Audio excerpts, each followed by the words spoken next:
DC always seems to do slightly better when it's not one of their main comic lines. The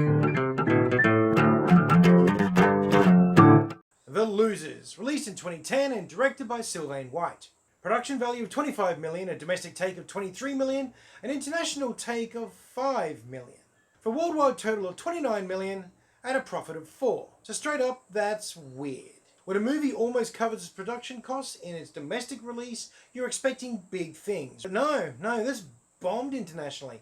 From what I can tell, it got a very limited release, and as a result, very limited taking. Starring Chris Evans, Zoe Saldana, Idris Elba. Those three alone should have made it something, right? Columbus Short, Oscar Giannotta, Jason Patric, and Holt McCannally. Oh, and of course I managed to forget the lead actor, Jeffrey Dean Morgan.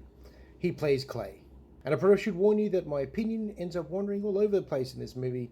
It's one of those that's great and yet not great at the same time. Okay, so characters. This is a comic book adaptation of a bunch of mercenaries who are really good at what they do, sneaking into places, blowing things up, and taking out the bad guys. So you're expecting some high quality characters, I suppose. And, well, mostly you're quite correct. They are very comic bookish and very over the top and lots of fun. Evans and Short are particularly well done. The bad guy, Max. This guy is such an over-the-top comic book villain. He's evil villainy for the sake of literally just being the evil villain. The things they do to make sure that you know he's a bad man, kind of crazy. To the point it's funny. He makes me think of a really villainous Justin Hammer. Justin Hammer was just a bad guy, limited morals, limited common sense, lots of money. He wanted to be the Tony Stark, right? Which made him a bad guy out of envy and jealousy and petty disregard for humanity. This guy Max, he will kill you because he can. He'll kill you because, you slip with an umbrella. It's silly, actually. I liked watching him on screen, but he seemed out of place, even in a comic book movie, for the levels, the sheer degree of caricature that he is. I mean, the rest of the characters good. The rest of the team, pretty cool. But I did find myself waiting to see the next crazy, stupid thing that the villain was going to get up to. But as for score, characters will be getting 3.5. They are occasionally really good, but then they drop down to baseline average a little bit lower. So it keeps swinging around. Oh yeah, Zoe Saldana's character. Fairly cool, tough girl. For such a linchpin character, a vital character in the movie, she keeps drifting in the background for some reason. I don't know why. I don't know how they did that. But when you think about the movie, you don't think about her. Anyway, yeah, 3.5. Better than I was expecting. Story. Okay. Good soldiers in the field, betrayed, left behind, forced to make their own way back, seek vengeance, clear their name. Sound familiar? Yeah. The story has been done so many times before. It is such a basic porridge story. It is your baseline tofu sort of story. It's your building block. You just got to add things to it to make it worthwhile. Alright.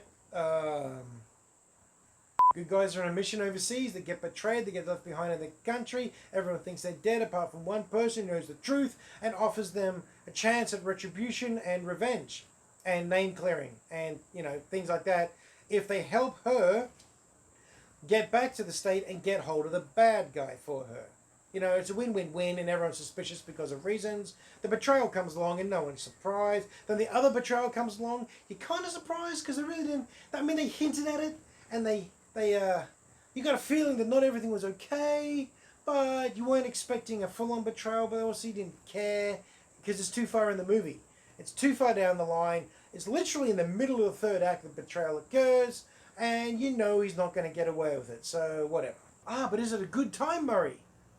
Yeah, I suppose. But you've still seen it all before. It's very shiny, it's occasionally well shot, and occasionally very clever. But that's it.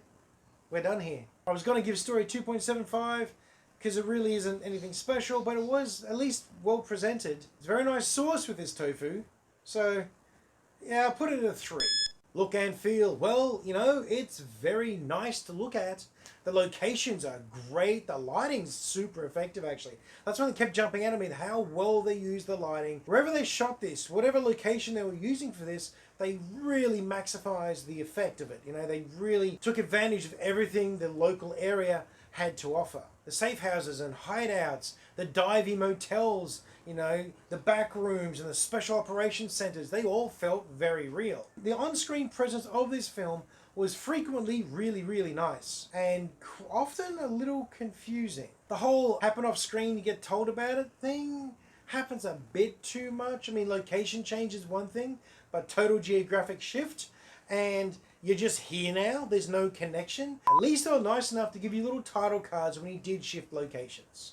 You just have to assume that they did the thing to sneak past the guy to get onto the base to do the other thing that they're doing now. There's not a lot of connective tissue in this. In that respect, it's very much turning the pages of a comic book. In fact, they really nailed that feeling. The framing and the pacing and the action style and what they live through, what they get away with, yeah, it's very much shot like the pages of a comic book. Almost too much at times, but on the whole, the weapons and tech and camera angles and fight scenes and feels like a good quality action movie, unless the editing wasn't making sense and you're jumping around like crazy. Yeah.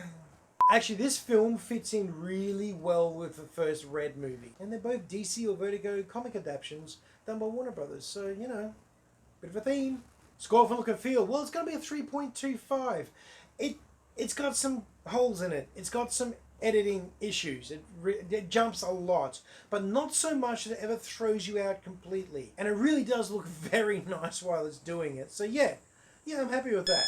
Script and dialogue. Okay, so this is probably one of the strengths of the film. The banter, exposition, villain dialogue, the world building, story setting, all that sort of thing, really quite good. However, it's kind of ridiculous at times. There's some dubbing that happens in there. You see a disconnect between the mouth movement and the words for certain characters. You'll figure that out if you watch the film. I've been sitting here for about 5 minutes trying to put into words what I found wrong with it, because it's nagging me, right? It was generic, perhaps? Generic lines or generic ideas or concepts. Got these actors doing their thing, doing it well, and they're handing over some pretty cliched stuff, some rather weak villain motivation, very corny plots and plans, particularly between the bad guy and his main henchman.